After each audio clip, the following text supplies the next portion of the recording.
Round two, we'll start with Senator Seidman. Thank you, Chair. And actually, it's interesting because I was going to pursue this legislative obligation that an employer has. And it was you, Mr. Elliott, who spoke to this in your presentation. You said oil and gas employers have significant legislative obligations to ensure the safety of their workers, including maintaining a safe work environment. You said the criminal code imposes a duty on employers to ensure a safe workplace.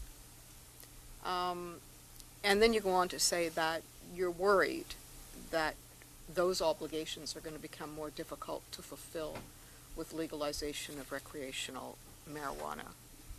So what I'd like to hear from you, and then perhaps I could hear from Mr. Hines, about the challenges your industry specifically faces in policing impairment on the job site. And yeah, if you could elaborate on that for me, please. Sure, I'd be happy to. It's a really good question, Senator. So the challenge with policing, it's we have a number of different tools to try to manage it, including education, trying to have people that can identify impairment. Supervisors are trained, workers are trained, and in order to understand what impairment.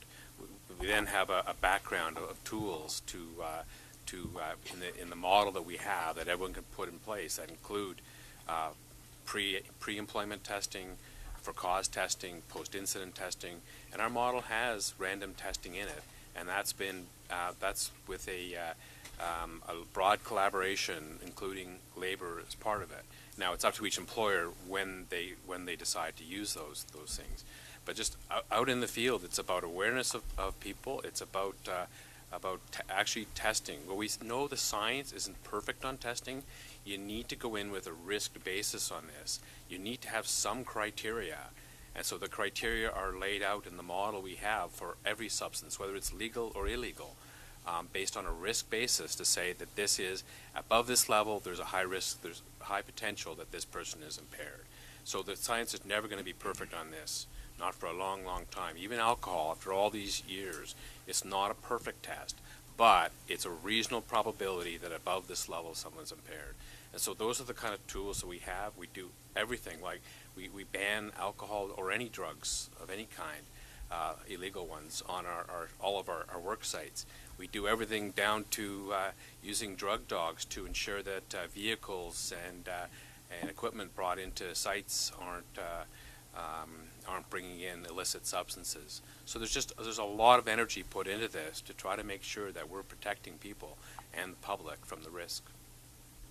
But you're concerned that it's going to become more difficult to fulfill your obligations as an employer. This is really exposing a gap that already exists, and it's making it potentially larger. That's really the risk. Okay, Mr. Hines, thank you. So I'm going to defer to Mr. McDonald to give the Sure. specifics of the workplace, but what I would like to say in terms of setting that up is Canada Labor Code Part 2 is what speaks to, in the federal sector, health and safety in the workplace. And associated with that are the Canadian Occupational Health and Safety Regulations, which are some 250 pages long. And in that case, the government is the regulator around safety. And we have a responsibility as employers to comply with the Act and the regulations. And the regulations are very specific. They speak to what kind of first aid training people need to have, where the fire extinguisher needs to be in the room, those sorts of things, but it has nothing on this issue, and we believe that's a huge gap. And Chris can speak more specifically to how that looks and actually unfolds in the workplace. Yes, so Senator, it's a good question. I mean, as an employer, as in many things, there's a weighing of interest. So on this particular issue, whether you're provincially or federally regulated, you're dealing with an Occupational Health and Safety Act, the obligation to provide a safe work environment, which has the obligation rests on the employer. On the flip side, we're dealing with the Human Rights Act, right? So you're sometimes wedged in between those in the duty to accommodate, and we obviously take those very seriously. And so certainly we're always challenged to provide a safe work environment. That's our duty at the end of the day. And I think once again the concern is it becomes harder as the increased use happens. And once again, the point was made, alcohol is easier to detect. It is drugs are more difficult, and the concern is as much, and I have to deal with this point because I've been trying to get to this point for a while, we've heard a lot about education, and that's great. We do lots of education. There's no question folks understand we have clear policies on this issue at the end of the day.